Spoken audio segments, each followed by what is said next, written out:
Bet I could have been a cowboy if I'd hung around with Clint. He'd have taught me how to start a fire with just a piece of flint. He'd have taught me how to care for tack, how to tie a knot. He'd have taught me how to never wash that campfire coffee pot. Never wash that campfire coffee pot.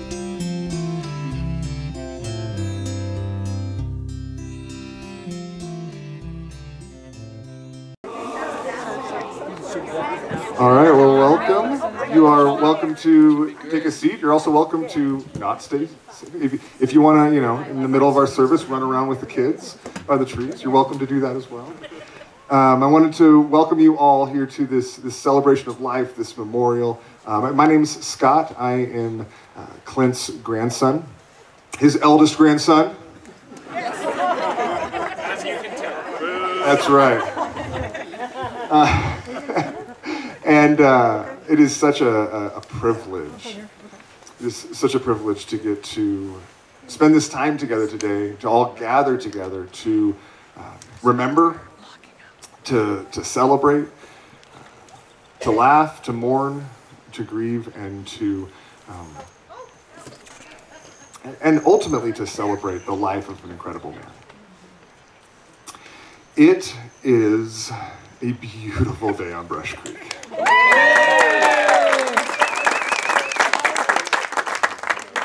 And I can't remember how many times I've heard him say it. And it didn't matter what the weather, it didn't matter what was going on in the world. It was always a beautiful day on Brush Creek. And as I was reflecting on it, it made me, first of all, just objectively, it is a beautiful day on Brush Creek. But even more than that, it is a particularly beautiful day today. It's one that is filled with loss, but also one that is filled with celebration for so many different things. I don't know, as I've thought about that saying of his, really mantra, I've realized as I've grown up here and gotten older, that it wasn't always about the weather. Even regardless of the weather, it was always a beautiful day on Brush Creek, but he wasn't just talking about the weather. It was partially the weather. It was partially the landscape. It was partially the opportunity that the land provided to be worked. But it was ultimately the people that made it always a beautiful day on Brush Creek. It was ultimately the fact that Esther was with him every day on this beautiful day on Brush Creek. It was the fact that so many friends and family came and gathered and came in and out and visited and enjoyed. Or that the sharing of the joy is what brought the richness both to this place and ultimately to his life. It was because of his children and grandchildren and great-grandchildren who all had so many formed memories, both in this place, but also with him, learning from him, growing from him, always having another project to do with him, and being loved by him. And so, as I reflect on the reality of the beauty of Brush Creek, it made me realize that the reasons, and all the reasons, that it was always a beautiful day on Brush Creek were gifts. They were gifts from our gracious God. They were gifts from a gracious God who gave him the privilege and the opportunity to enjoy them, both in his creation, but ultimately with the people that he gifted to him. And it wasn't just about a plot of land, but it was with the people that he loved and ultimately the Savior that he knew. So as we begin today, I want to also expand on why it is ultimately a particularly beautiful day on Brush Creek. And it's not just the celebration of a life, but May 29th, 2021, this opportunity to be here is a uniquely special and beautiful day on Brush Creek.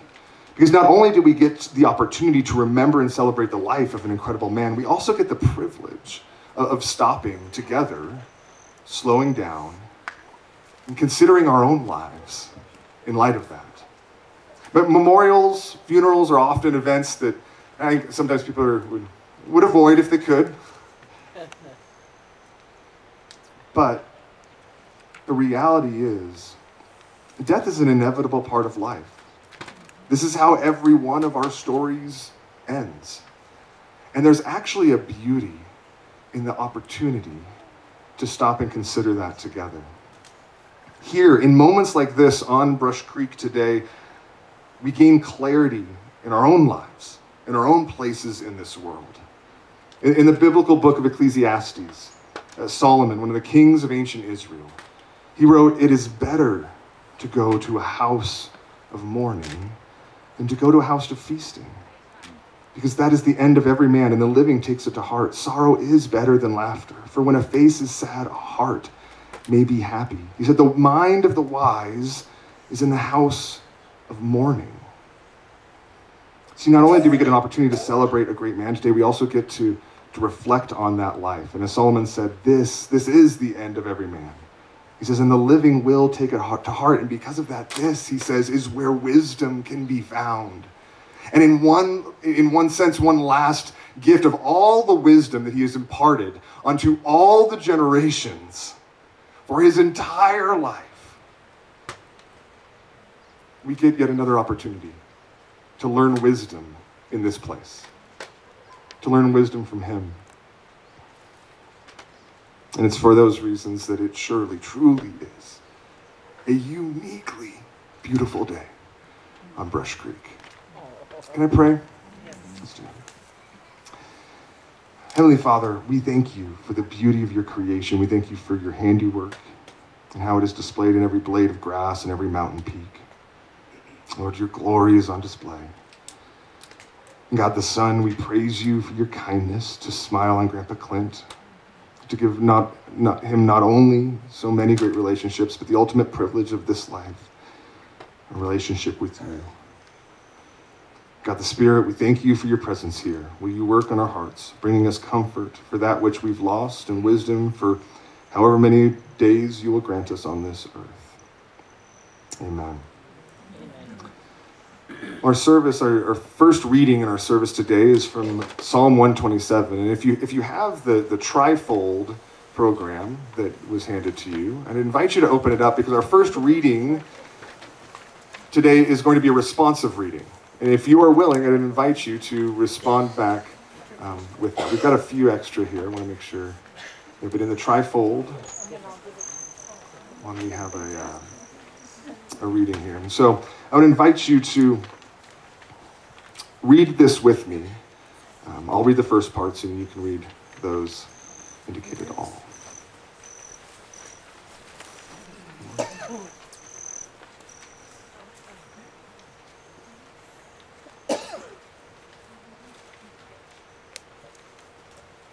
Thanks.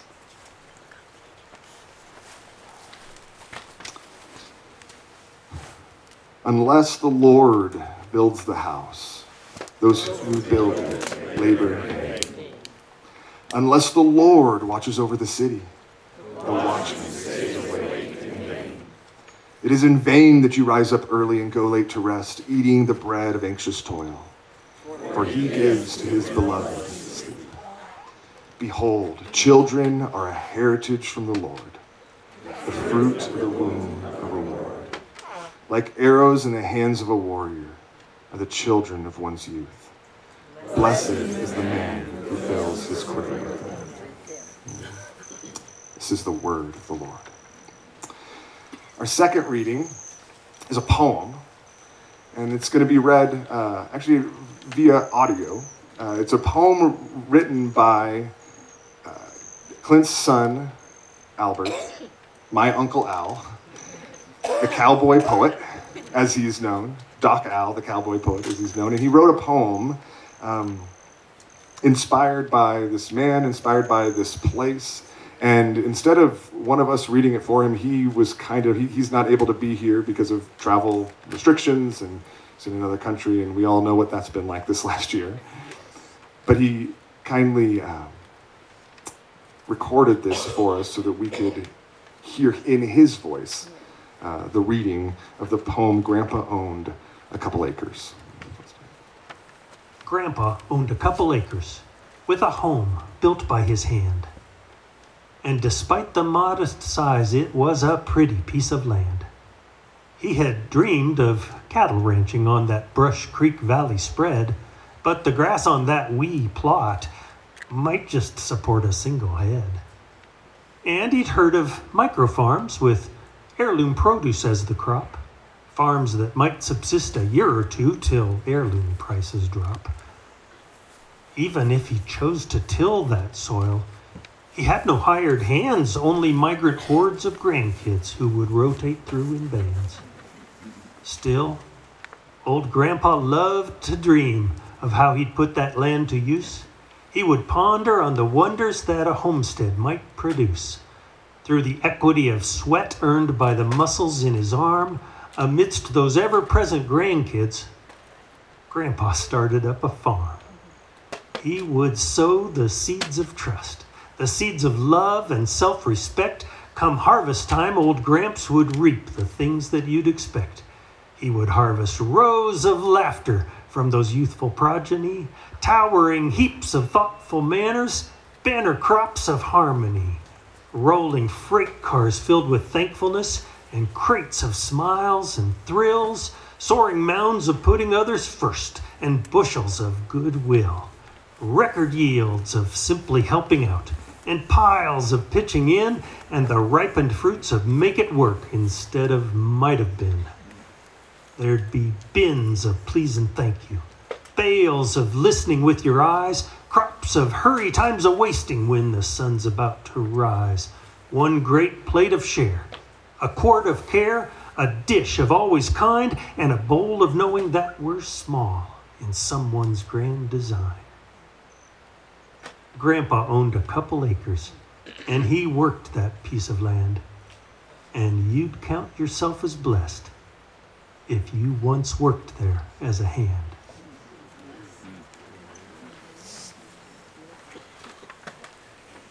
Isn't that beautiful? Yes. Oh. If you get to watch this, thank you, Uncle Al. What a gift. Now I'm going to invite up my favorite pastor, my brother John, to give a eulogy and a message for us as well. Favorite pastor? Never heard that one. And he's a lot taller than I am. That's a point of bitterness. Get over that. You know, it's important when we come to the end of an era to reflect on legacy, on what's left with us. And with the passing of Grandpa Clint Mehl, Grandpa Clint to me, and I know he's many things to many different people, but I have the microphone right now, so he's Grandpa Clint at the moment. With the passing of Grandpa Clint, it can be tough to discern legacy while you're living life, but I don't know that that was the case with him. Legacy is hard in the middle of life, to know what is going to stick in a lasting way. And we could and we will forever bask in the memories made on this beautiful piece of land and made in this valley and made in our relationships and engagements with him. We're going to remember that today and as we talk, and that's valuable. There's so much richness there. More on that in just a moment. But in many ways, that's all of our jobs. All of our jobs today and in the days to come is to discern legacy. And if I could be so bold, there's a couple of things that stand out to me as I reflect not just on how I had a wonderful, rich relationship with Grandpa, but how we all benefited from that. And in fact, it's that we all have stories, don't we? We all have stories with Clint Mehl. And it's the diversity of those stories If we could really take some time, and we will and we should, and that's what we're doing here today, if we could really take some time and discern the beautiful diversity, the melting pot of those stories, I think that's where we're going to see one of the things that represents Grandpa Clint's legacy. So piece number one of Grandpa's legacy, the diversity of stories and the unique relationships represented here. That's part of Grandpa's legacy. He was a beloved friend in the truest sense of that word. He loved and accepted people exactly as they were and wanted to share with them what was most valuable to him.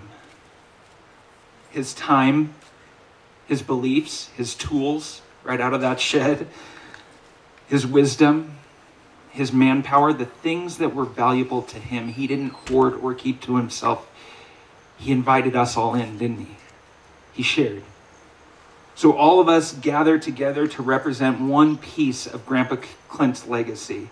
I want us to hold on to that in love with one another, in grace with one another, living like Grandpa Clint did.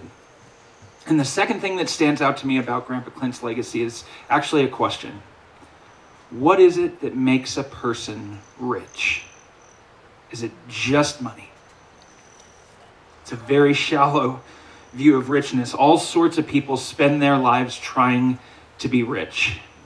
The Bible says, those who want to get rich fall into temptation and a trap and into many foolish and harmful desires that plunge people into ruin and destruction. 1 Timothy 6:9. So translation there, apparently don't pursue being rich. At least not as the world and our flesh tends to define it. But what if richness means something else? What if it simply means being a possessor of valuable things? And Grandpa Clint was not just a possessor of valuable things. He was a collector. He was a treasure hunter of valuable things. Quality time spent with friends and family. Opportunities to work some of the most beautiful and adventurous land this world knows. A faith that served as the foundation for defining what was truly valuable in life and beyond this life. A garage full of tools needed for all kinds of work. Memories too wonderful to forget. I got one of those memories here in this book that I know you and Grandpa put together. Grandfather Remembers. And it's about a tree that's on the other side of the house over there. And there's a picture here of me in my teenage years. Don't like looking at that. But he has a picture of me standing next to this tree. And he wrote this, John and his tree. Hopefully you will recall digging this from the side of the road where it would have been destroyed. Here you will watch it develop as you both grow to maturity. That's valuable. That's rich stuff. So I'm proposing that we all consider that Grandpa Clint became very, very rich. Rich throughout his life because he was able to redefine richness in the truest sense. The same sense the Apostle Paul talked about when he said that Jesus, though he was rich, for our sake, he became poor, so that through his poverty, we might become rich. Grandpa's life and his legacy, as I'm proposing it, is that one, he gathered and represented a beautiful diversity of stories and relationships. And two, Grandpa was a very rich man. So I pray that in reflecting and honoring and discerning Grandpa Clint's legacy, each of us would seek to pursue that kind of richness. The kind of richness that is a possessor, a collector, a treasure hunter of valuable things in life, and then share it with one another. Love in relationships, faith that endures and surpasses this life, an adventure throughout this life with the surroundings God has given us. And in closing here, because as a pastor, I know how helpful it can be when you say those words in closing so that people don't think, how long are we doing this here? In closing, we get to celebrate with so much more smiles than tears. There will be tears, and that's appropriate. But today, even as I'm looking out at you, there are so many more smiles. Because for one, we take cues from you, Grandma. Your strength tells all of us it's okay to smile and laugh today because we see you doing that and it gives us permission, so thank you. And because we are so proud of the life Grandpa Clint lived. Just as you reflect back on those pictures and legacy, we are so proud, demonstrating that his faith wasn't merely religion for him. It was reality, and no one experiences that reality more than he does right now. We're the jealous ones. We're still here in the imperfect existence, imperfect world. He is in no suffering, no doubt. Just the perfect eternal reality in the presence of God and all the saints that preceded him. And he accomplished what he set out to do in life. His work is finished. But he left some work undone for us to love one another, to seek adventure in God's great creation. The impact he's left behind on us allows us to continue to extend that kind of life and love. So I want us to pray, and then we'll continue to have an opportunity to reflect and celebrate the great legacy of Grandpa Clint. God, first and foremost, I want to thank you for the diversity of all the relationships represented here. That for each of us, Clint Mehl was a beloved person. And yet what that looked like and what stories we have are so wonderfully different. Thank you for that. It is a beautiful sense of what Al in his poem said was harmony. Not the same note, but beautiful complementary notes. Thank you for that diversity. And thank you, God, for Grandpa Clint's life reminding us, as Scott said out of Ecclesiastes, why it is valuable to discern what is truly worthy and what will truly make us rich in life. Help us pursue that like Grandpa Clint did. Amen. Amen. Thanks, man. Now going to invite Kirsten Mehl up to lead us in a song. If you are able, I'd invite you to stand, but you don't have to. You can sing from where you're sitting. We're going to sing together a few verses of Amazing Grace. Kirsten's going to lead us in that. And I would stay seated. You're fine. Not everybody. I'm sorry. I was just talking to Grandma. You're fine right there. And we're gonna sing. And I would invite you. Probably one of the most well-known hymns, if not the most well-known hymn in the world. But don't just let it pass over you in this moment, as we reflect on the reality of the gift of his life and the gift of this place, recognizing that it was a gift. It was a gift of grace. So, Kirsten, will you lead us? Thanks. Amazing grace, how sweet the sound that saved a wretch like me. I once was lost, but now am found. Was blind, but now I see. 'Twas grace that taught my heart to fear, and grace my fears relieved.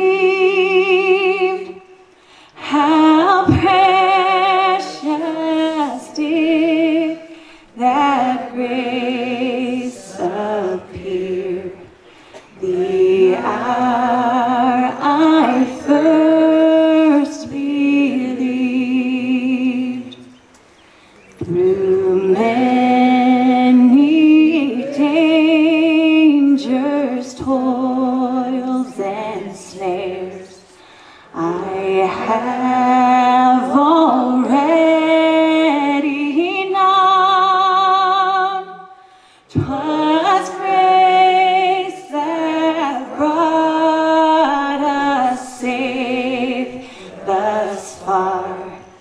and grace will lead me home, and grace will lead us home.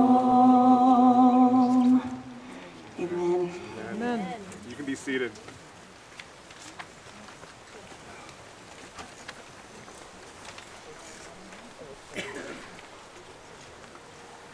An incredible reflection in this reality. And as we continue, we're going to continue with a couple of remembrances. Grandpa was a storyteller. He was a storyteller. He loved telling stories. He loved telling stories about things that had just happened, about things that had happened a long time ago. He loved stories that got interjected with, and so forth and so on, multiple times in the same story. And we'd be here all night if we'd be here all night if we all shared our stories. But I'm going to invite just a couple of people up. Galen, his daughter, and then Craig, his son-in-law, just to share a couple of remembrances. And so, Galen, I'm here. you are? Oh, okay. I'm like, she ran away. Thank you for coming. My name is Galen, and I'm the youngest of Clint's children. My dad's favorite sport was football. As in football, life can be divided into 4 quarters. During Clint's second half of life, he lived on Brush Creek. This acreage was his estate and castle. Clint purchased this property in the spring of 1969, at the same time as his original neighbors, Pete and Rosie Sherwood, who purchased 5 acres to the south. Together, a road was plowed, a bridge was built, and 2 ponds appeared. Both lower pastures had to be clear of willows. Where were the moose when we really needed them? To us kids, this land was a private camping spot instead of the crowded but gorgeous Maroon Bells. On the weekends in the 1970s, Clint built his cabin with lumber and supplies he drove himself from Denver. There was no interstate, no Eisenhower Tunnel. Highway 6, as well as Loveland and Vale Pass, were 2-lane roads. For your younger generation, a 2-lane road means 1 lane going east and 1 lane going west. One summer, the foundation was hand-dug by Clint and his sons, Dale and Albert. The foundation cement truck got to drive over the newly built bridge. Thank goodness for the young logs as we saw the bridge sag. The foundation was poured and the shell of the house was built with contractor help before prices went up and laws were enacted. Over the next 5 years or so, Clint drove from Denver to Eagle, most weekends on 2-lane roads over both passes, installing the electrical, the plumbing, and the interior walls. My dad fondly remembered stopping at Hungry Jack's in Frisco for a late Sunday supper as he returned to Denver. A landline phone was installed in November of 1981 before a 2-foot snowstorm, when I got a job at Vale and wanted to stay at the cabin for the winter. The beautiful meadows, grassy lawns, fences around the property, and the expanded cabin took a lot of money and sweat equity from Clint and Esther. This property was a 50-year-old project from an unknown dream of a farm boy from Kansas.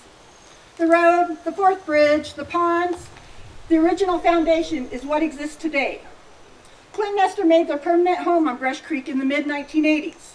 Together they enjoyed entertaining their children, grandchildren, great-grandchildren, many friends and relatives.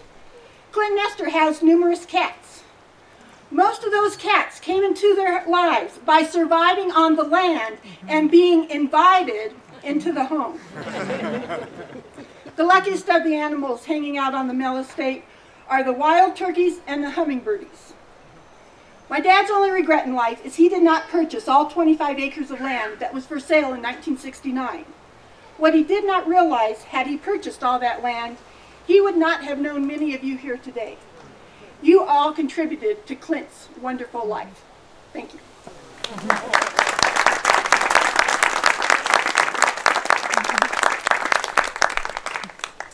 And Craig? Not son-in-law, stepson. But brother. That's right. That's right. Sorry, you're younger. My name is Craig McElroy, and I'm Esther's little boy. Still this day, I'm still her little boy. And she asked me to speak today, and I'm thinking, okay, how many days of speaking can I do? She said, no, you can't do that. So I've written it out, and I've practiced it. So it's only 2 hours and 32 minutes. So obviously, when you're thinking about Clint for 38 years, which is about probably the time I've known him, the things that there's just so many stories. There's so many events. So I started thinking about the different things that I could talk about. And the very first one is when I see my mom come home one day at our house, and she says she had met somebody last night. Because her friend had invited her to dinner. Clint was doing business with her husband, and so, okay. He goes, he's really nice. And I go, good. He goes, but he's a salesman. And you know those salesmen, you can't trust anything they say. I'm like, Mom, I'm a salesman too. So, some time went by, and two of my friends, Mark Hubbard, Mark Amendola, we decided to go to Magnolia's Peach Restaurant, and they happened to be there. And we're just out of college, so we have no money. And Clint invites us to dinner, just to sit with them. So we're sitting there, and he orders like 5 appetizers and just lines everything up, and we're just eating like kings. Of course, I was the smallest guy, so you can imagine how much food we ate. Had this big dinner, and we wanted to go because it was Friday night or Saturday night or something. So we walk out. I didn't get 10 feet outside that restaurant when both of them grabbed me and looked at me in the eye and goes, dude, your mom's got to marry that guy. So, not too long after that, she did. She did. So, as we think about the things that kind of happened, they moved to Brush Creek, which is, she sold her home in California, and the cabin became a home, and a very nice home for all us to gather. I shot my first deer 300 yards up that way. We get up in the morning, Clint and I, go up there. An hour later, we shot a deer, brought him back, hung him in there, got back upstairs and had breakfast. And Clint looks at me and goes, only in Brush Creek can you shoot a deer and have breakfast right after that. We did. We climbed Coffin Mountain right here when we went hunting once. We didn't go this way. That's the little girl's way. No, we had to go that way, which is straight up on the backside there, if you ever climb it. Now, I was 33 and he was 63. And every 30 yards, he had to wait for me to catch up.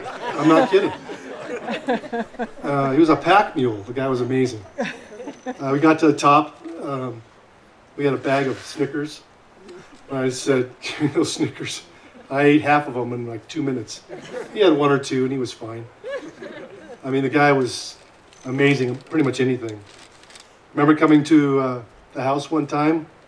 We're driving in. We just come around the corner, and I see Clint next to the bridge on the other side. Then all of a sudden, he disappears and goes underneath the bridge. I'm like, what is he doing? And we're pulling up closer. I get up to him, and he comes from underneath the bridge, and he's holding this big fish stringer. And he goes, look what I got. And on the end of it's a 6-pack of Coors. And he hands me a beer. I hadn't even got to the house yet. Amazing. So we ended up calling this place the Mehl's Bed and Breakfast, because that's what it was like. You'd come here, in every setting, every meal was beautiful. Every meal we had. You'd want to go fishing or cross-country skiing or whatever. He'd hook you up with everything you needed. Didn't have to do anything. He had all the equipment. Even when they were fishing, the kids were fishing, a line would get stuck in the tree, and Clint would grab a pole and hand it to the kids and grab the other one and take the hook off and rehook it up. And he says, you got to lose a few lures to catch the fish. And he never cared much about losing lures, as long as we caught fish. And we'd have all these fish to clean, and he'd show all the grandkids how to clean them. But he'd clean them all, and nobody ever had to clean fish around him. And that was pretty nice too. But yeah, he loved his grandkids. He had lots of hair. It was gray hair, but he had lots of it. And that was something I envy. The one man that could smile all the time, even if he wasn't smiling. His face was always smiling. And it was amazing. He was a man's man, but he was a gentle guy too for all the grandkids. He was terrific to our grandkids, to our kids. He could do anything. I know he's up in heaven. I know he's doing well. And I look forward to seeing him up there again. And if you haven't had a chance to know the Lord like he did, it's a peace that surpasses all human understanding. And that's what he has. So I get to see him up there, and I'm sure when we get up there, he'll have a couple poles in hand next to a brush creek. And he'll hand one off and say, let's go dip some lines in the water. And that's what we'll do.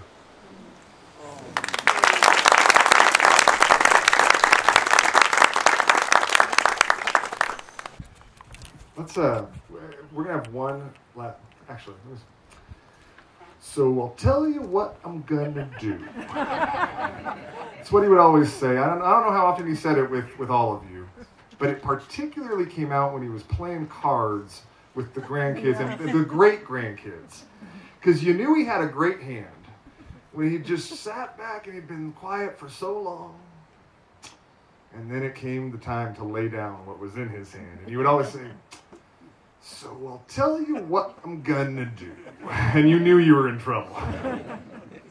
What we're gonna do for one last remembrance, Uncle Al, his son Albert, also he's recorded a number of poems and also songs in reflection, a number of them. But we're gonna wrap up our time with one last song from him on reflection of the title of the song being "The Strongest Man I Ever Knew." Seems like a fitting reflection on what you shared, Craig, what you shared, Galen, I think what we all knew about him. So let's reflect as we listen to "The Strongest Man I Ever Knew." The strongest man I know, strong for swimming against the flow. He seems to say, I'll choose my time to go. The strongest man I know, catch a fish, hold a tool, might just be the man who wrote the golden rule. Make a wish, maybe ride a mule, taught me that it's best you not abide a fool. The strongest man I know, he's swimming against the flow. He seems to say, I'll choose my time to go. The strongest man I know. Turn the soil, fell the tree, learn to use that axe or jackknife carefully. Change the oil, maybe skin the knee. Always treat the folks you meet respectfully. The strongest man I know, always swimming against the flow. He seems to say, I'll choose my time to go. The strongest man I know. And when the day is over and the sun falls from his face, I'll still see him at that table saying grace, the strongest man I know.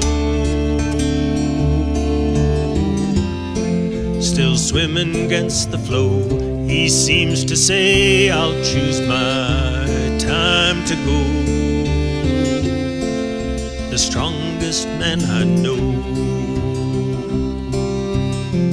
He seems to say, I'll choose my time to go.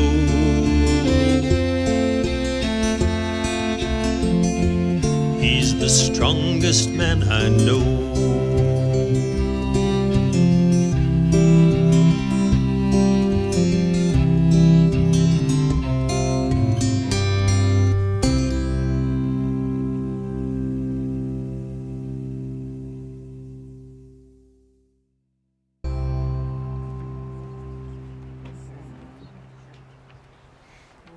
Well said. Amen. Amen.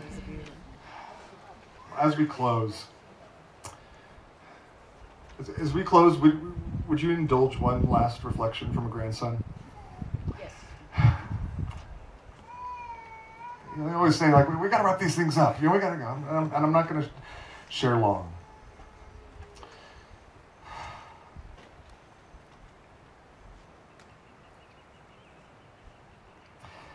Drove over this morning, sat by the pond.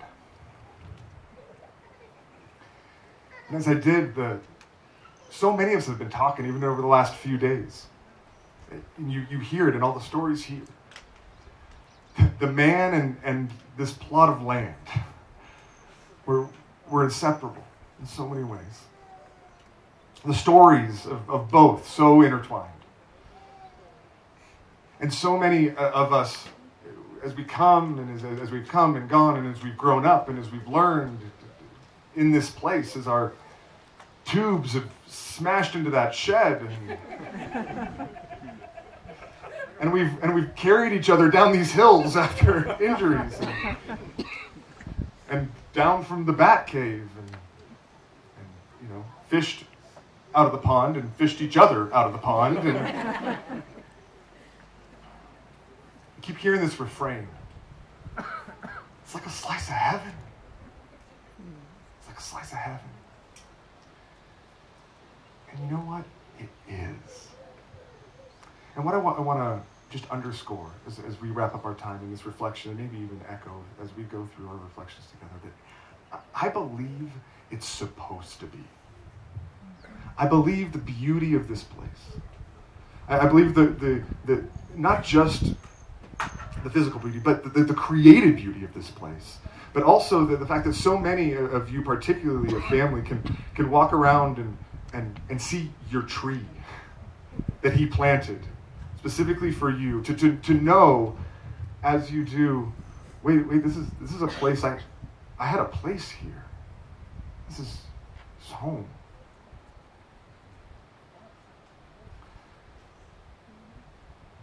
It's supposed to be like that.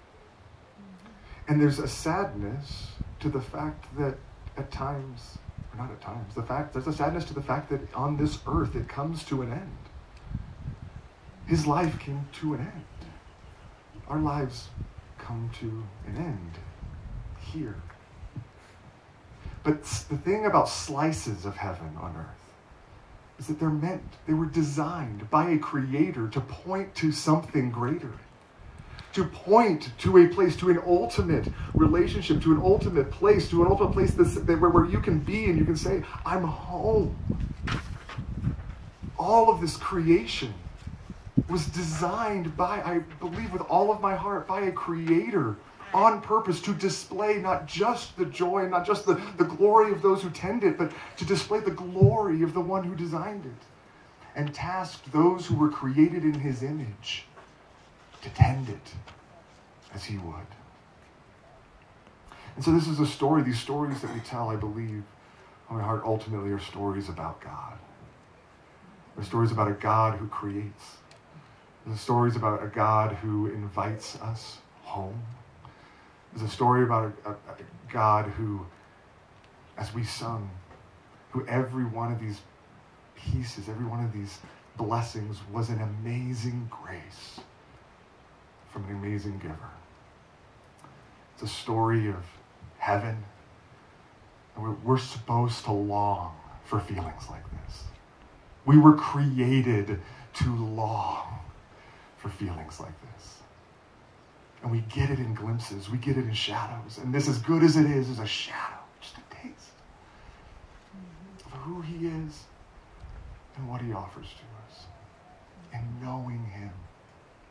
And ultimately, because of that, it's a story of resurrection.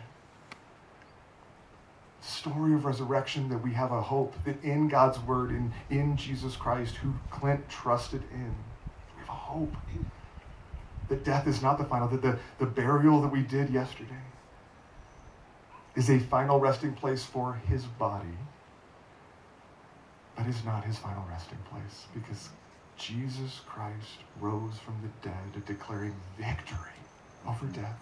Amen. If you trust in me, this resurrection is yours. You're united with me and resurrected like me.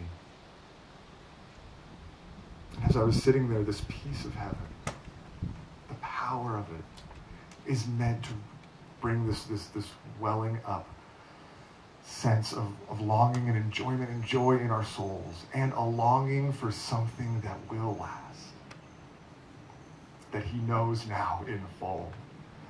And as much as he enjoyed this plot of land, he's enjoying it exponentially now. And I can't wait to see the tree he has prepared for me. Even if he had to rescue it off to the side, I don't know. The analogy breaks down.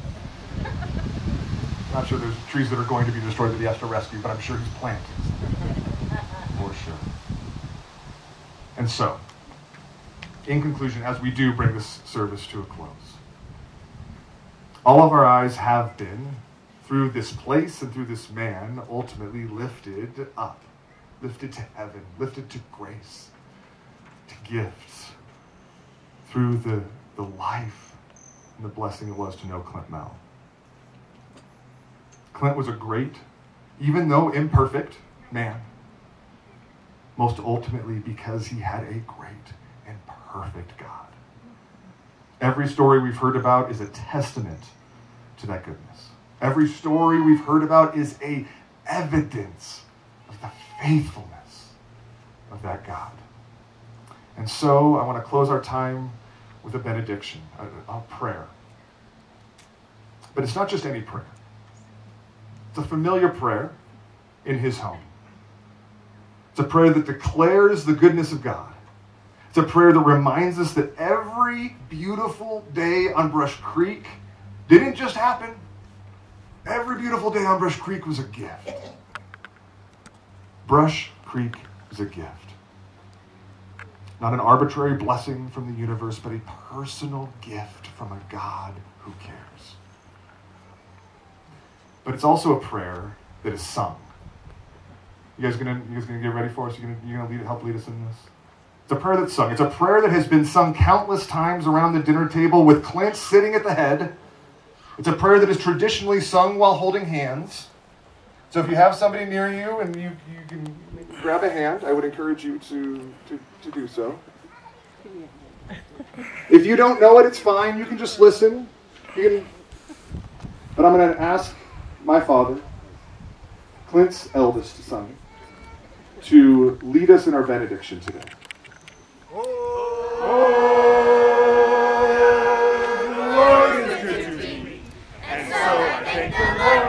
For giving me the things I need, the sun and the rain and the apple seed. The Lord is good to me. Amen, amen, amen, amen, amen, amen.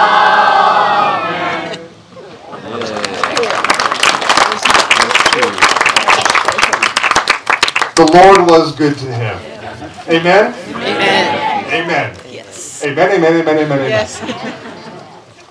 With that, our service comes to a close, and I would invite you to continue telling the stories. I'd invite you to continue to reflect on both the beauty and the beauty of this place and the beauty of his life. I would invite you to walk around the property. Before you leave, if you take a stroll by the pond, or just take a little stroll around the pond. And remember, an incredible man with an incredible life, with an incredible gift. Lord, we thank you for all that you've given. You are so good. It's in Jesus' name we pray. Amen. Amen.